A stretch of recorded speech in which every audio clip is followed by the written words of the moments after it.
In our cozy little home, life often felt like a well-orchestrated symphony, each day flowing into the next with a comforting regularity.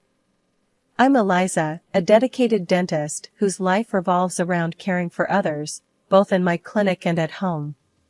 My husband, Tom, a man whose past life had etched lines of worry and contemplation on his face, was often my partner in quiet evenings spent discussing everything and nothing. This particular evening, however, held a different tune.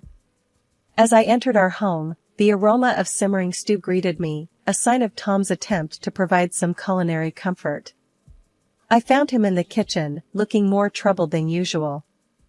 "Hey love, what's cooking?" I asked, trying to inject some lightness into the heavy air. Tom glanced up, managing a weak smile. "Just some stew." "Eliza, we need to talk about something important." "It's about Alex." Alex, Tom's son from his previous marriage, lived with his mother in a different city. Our interactions were limited to brief, somewhat formal exchanges on Skype, his shy demeanor never allowing me to know him beyond the basic pleasantries. "What about Alex? Is he okay?" I queried, concern lacing my voice as I took a seat at the kitchen table. Tom joined me, his hands clasped together, the weight of his words gathering like storm clouds. "He's fine, health-wise. But he's been given a chance to follow his dream of forming a band.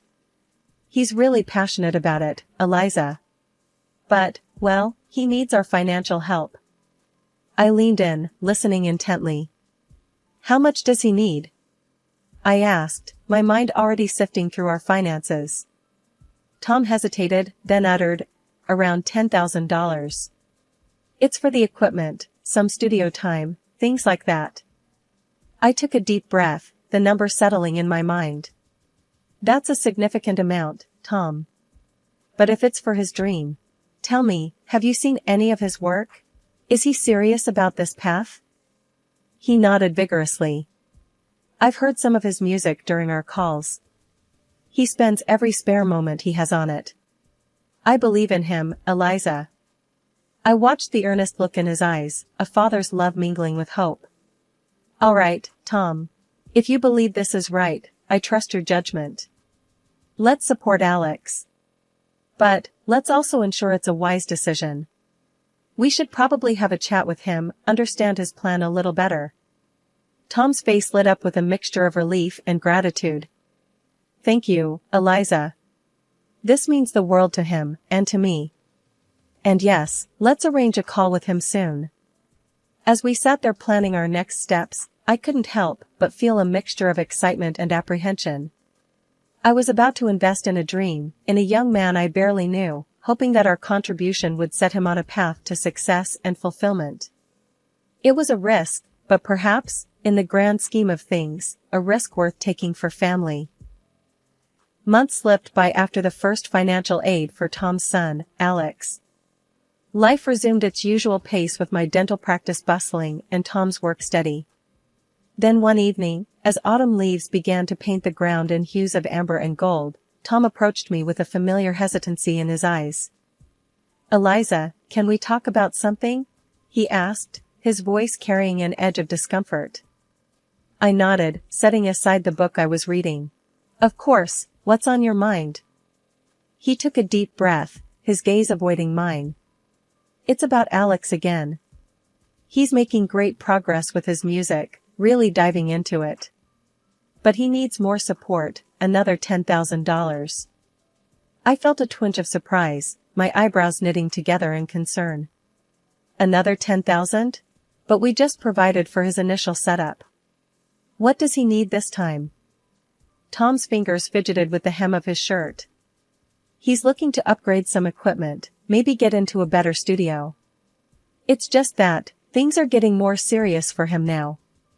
I sighed, a sense of unease settling in. "Tom, I understand wanting to support Alex, but we need to be mindful. We're talking about a lot of money here. I earn well, but these are hard-earned savings. We need to think about our future too." Tom's face turned a shade darker, his voice raising slightly. "But it's for Alex, Eliza. my son. Don't you think he deserves this chance? His tone stung, a hint of accusation lingering in the air. Of course, I do, I replied, my voice firm yet calm. But I also believe in responsible support. We can't just keep handing out money without understanding the full picture. The conversation grew heated, our words a volley of concern and frustration. Then, suddenly, Tom's demeanor shifted from defensive to outright angry. You just don't understand, Eliza. You're not a parent. You don't know what it's like to want to give everything to your child. His words cut deep, echoing around the room. I recoiled, hurt flashing in my eyes. Tom, that's unfair. I've been nothing but supportive. But we can't be reckless. And your son is almost an adult, he needs to learn financial responsibility too. Tom shook his head, his anger boiling over. You're just being selfish and greedy, Eliza. You don't understand what family means. With that, he stormed out of the house, leaving me in a stunned silence. His accusations felt like a slap, the word greedy reverberating in my mind. I sat there, trying to piece together the fragments of our conversation, the harmony of our life now disturbed by a growing discord. Days turned into a week, and Tom's absence stretched on. I was left to ponder the situation alone, my concern for Alex's future wrestling with my dismay at Tom's reaction. When Tom finally returned, his demeanor had softened, but the underlying issue remained unresolved. I'm sorry, Eliza, he said, his voice low. I shouldn't have exploded like that. It's just, I want to do right by Alex. I nodded, accepting his apology but feeling the distance between us. I understand, Tom. But we need to be a team in this, especially when it comes to big decisions. Reluctantly, I agreed to the additional support for Alex, my heart heavy with apprehension. Tom's immediate switch back to his affectionate self was a relief, but also a reminder of the fragile balance we were treading. The cycle of financial requests for Tom's son had become a recurring theme, straining not just our bank account, but also the very fabric of our relationship. Just as the leaves began to shift to the fiery colors of fall, Tom approached me again, his demeanor more desperate than before. Eliza, we need to talk about Alex again, he began, avoiding my gaze. I set down my book, a sense of dread filling the air. What is it this time, Tom? He fidgeted, clearly uncomfortable. It's a big opportunity for him, a chance to go on a tour with his band. He needs our help, Eliza. He needs $30,000. I was taken aback, the figure echoing in my mind like a bad joke. 30,000? Tom, this is getting out of hand. We've been supportive, but this is too much. Tom's face flushed with frustration. But it's for his future, Eliza. Can't you see? He could make it big. I stood up, feeling the tension like a physical force between us. And I want to support him, but not blindly. We've never even seen him play. We don't know if this band is real or just a whim. We need some kind of proof, Tom. His voice raised, a note of panic creeping in. Why can't you just trust me, Eliza? Why do you need proof for everything? I replied, my own voice rising in response. Because trust is based on honesty and responsibility, Tom. And right now, I'm not seeing a lot of either. The room was thick with unsaid words and mounting frustrations. Tom then dropped a bombshell that shattered any semblance of normalcy. If you don't give this money for Alex, I don't think I can stay in this marriage. I felt as if the floor had fallen out beneath me. Are you blackmailing me, Tom? Using our marriage as a bargaining chip for money? He didn't answer, his silence speaking volumes. I realized then that our issues ran deeper than I had ever imagined. This was about more than money, it was about respect, trust, and the balance of power in our relationship. I need time to think, I said finally, my voice hollow. This isn't something I can decide right now. Tom stormed out, leaving me alone with my swirling thoughts. I knew something had to change. We couldn't continue down this path of ultimatums and financial demands. That night, as I lay in bed, the space beside me cold and empty, I realized that I was at a crossroads. One path led to giving in to Tom's demands, sacrificing my principles and possibly my financial security. The other was fraught with the unknown, potentially leading to the end of my marriage. In the quiet of our home, I sat down with my laptop, a sense of unease stirring within me as I navigated to Alex's Instagram page. The images that greeted me were far from what I expected of a struggling musician. Lavish parties, designer clothes, exotic locations, it all painted a picture of luxury that belied the story we'd been told. I needed answers directly from Alex. I called him on Skype, ensuring the video recording was on, ready to confront him about the inconsistencies. He answered, his face a mask of casual indifference. "Alex, we need to talk about the money your dad and I have been sending you," I began, my tone firm. He shrugged nonchalantly. "What about it?" I didn't mince words. "I've seen your Instagram. Your lifestyle doesn't match up with needing money for a band. I'm not sending any more money." His face changed then, the cool facade slipping into something darker. "You have no idea who you're dealing with. I have connections, people that can make life very unpleasant for you." I felt a chill at his threat, but I didn't waver. "Alex, I've been recording this conversation. Threatening me is a serious offense. I can take this to the police." The bravado drained from his face, leaving behind a pale, frightened boy. Tears welled up in his eyes as he realized the gravity of his actions. "Please, no. I was just talking big. I'm not in any gang. I don't want any trouble with the police." His sudden shift from intimidation to desperation made me pause. He was on the verge of revealing something more, something that might explain the bizarre turn of events. Sitting back, I watched Alex's face, tear-streaked and pale, as he prepared to spill the secrets he'd been holding on to. "All right, Alex, let's hear it then. What's going on?" Through sobs, Alex began to unravel the web of lies. "It started off small, just me wanting some extra cash. But then I found something about Dad." I leaned forward, my heart pounding. "What did you find about your dad, Alex?" He wiped his eyes, taking a shaky breath. "I found out he was seeing someone, not just anyone, someone from his past. I took pictures, threatened to tell you unless he kept sending money." My world spun with his confession. "Tom has been unfaithful? And you've been blackmailing him?" Alex nodded miserably. "Yes. I never meant for it to get this far. I wanted to live a certain way, and when I found out about Dad, it seemed like an easy way to keep the money coming."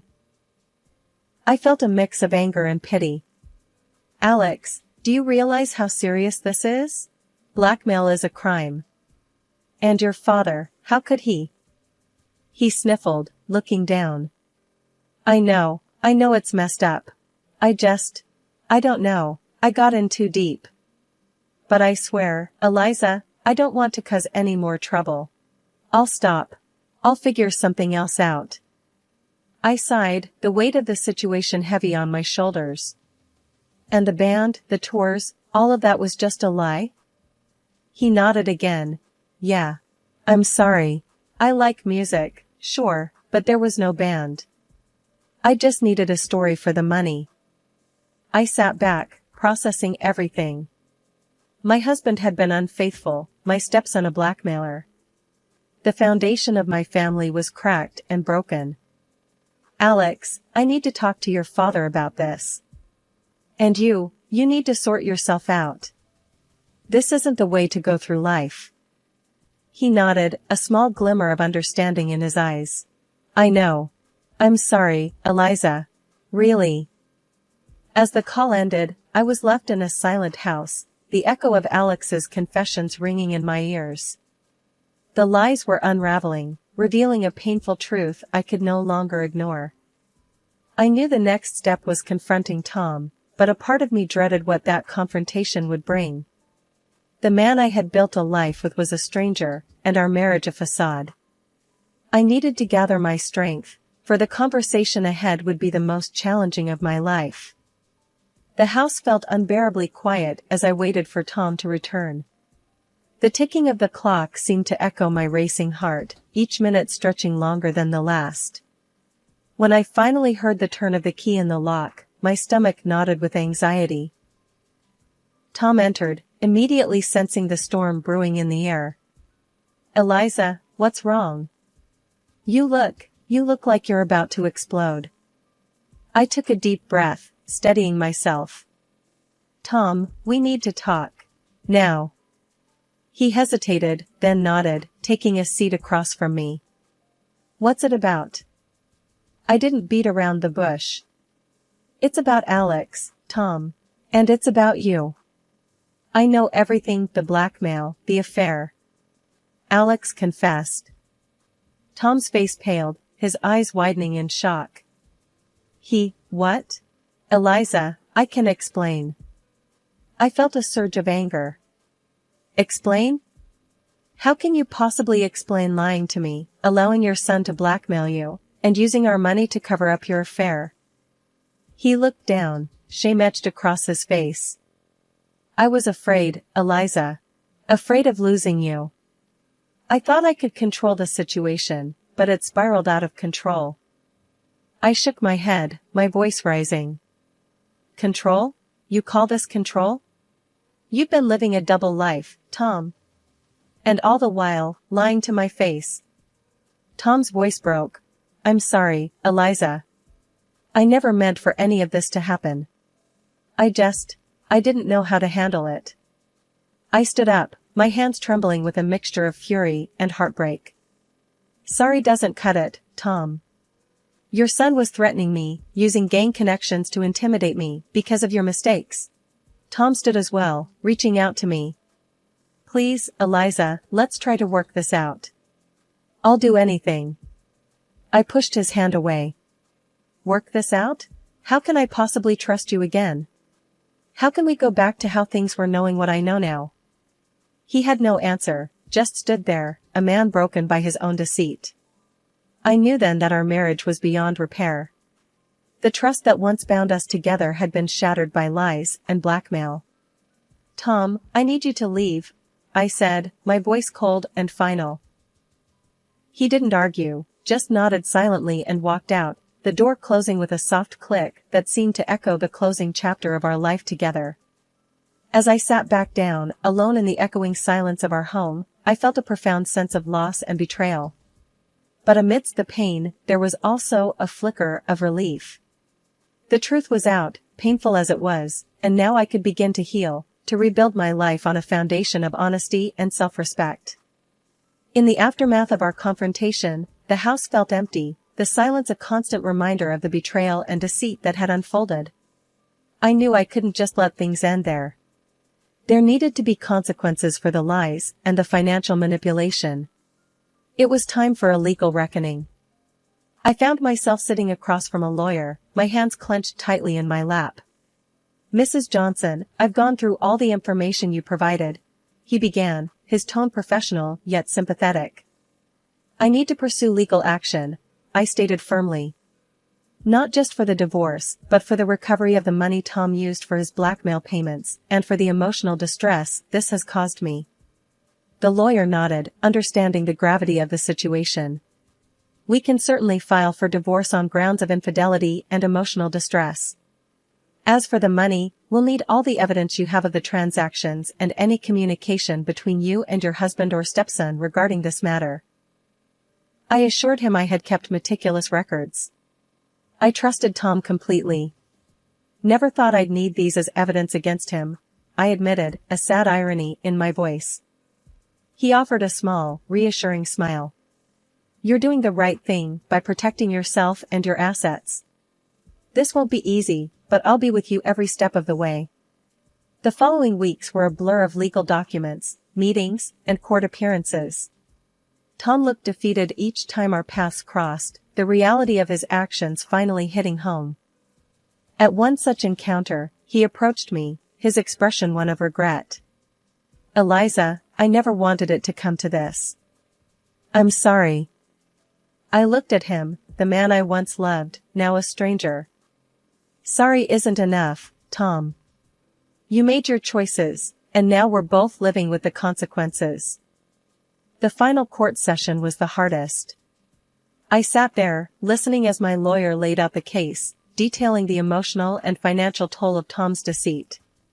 When the judge finally spoke, granting me the divorce along with compensation for the misused funds and emotional suffering, I felt a bittersweet relief. As I walked out of the courtroom, the weight of the past months felt both heavier and lighter. I had stood up for myself, faced the legal battle, and emerged with a sense of closure, albeit a painful one. But the journey wasn't over. There were still pieces of my life to pick up, a future to rebuild. I knew it wouldn't be easy, but as I stepped out into the sunlight, I felt a glimmer of hope. I decided to visit my old friend and confidant, Martha, who had been a pillar of support through my ordeal. As I entered her cozy living room, she greeted me with a warm, knowing smile. "Eliza, look at you. How are you holding up?" she asked, ushering me to sit. I sighed, a small smile playing on my lips. "I'm okay, Martha. It's been tough, but I feel like I'm finally seeing the light at the end of this long, dark tunnel." Martha patted my hand gently. "You've been through so much, my dear. But you handled it with such grace and strength. I'm proud of you." I nodded, feeling a sense of pride myself. It was hard, Martha, facing Tom in court, unraveling all the lies. But I stood up for myself. And now, it's time for a new beginning. Martha's eyes twinkled with encouragement. "So, what's next for Eliza Johnson?" I took a deep breath, feeling the weight of the question.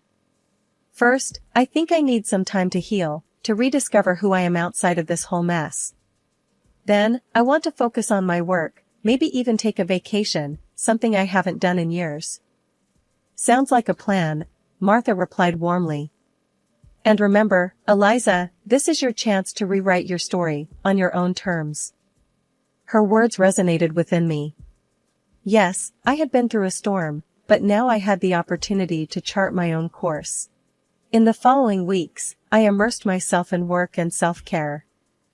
I took up yoga, started reading more, and even planned a solo trip to a place I'd always wanted to visit.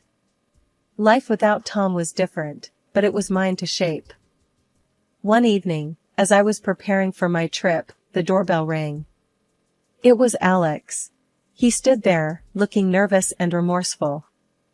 "Eliza, I just wanted to say I'm sorry, face to face.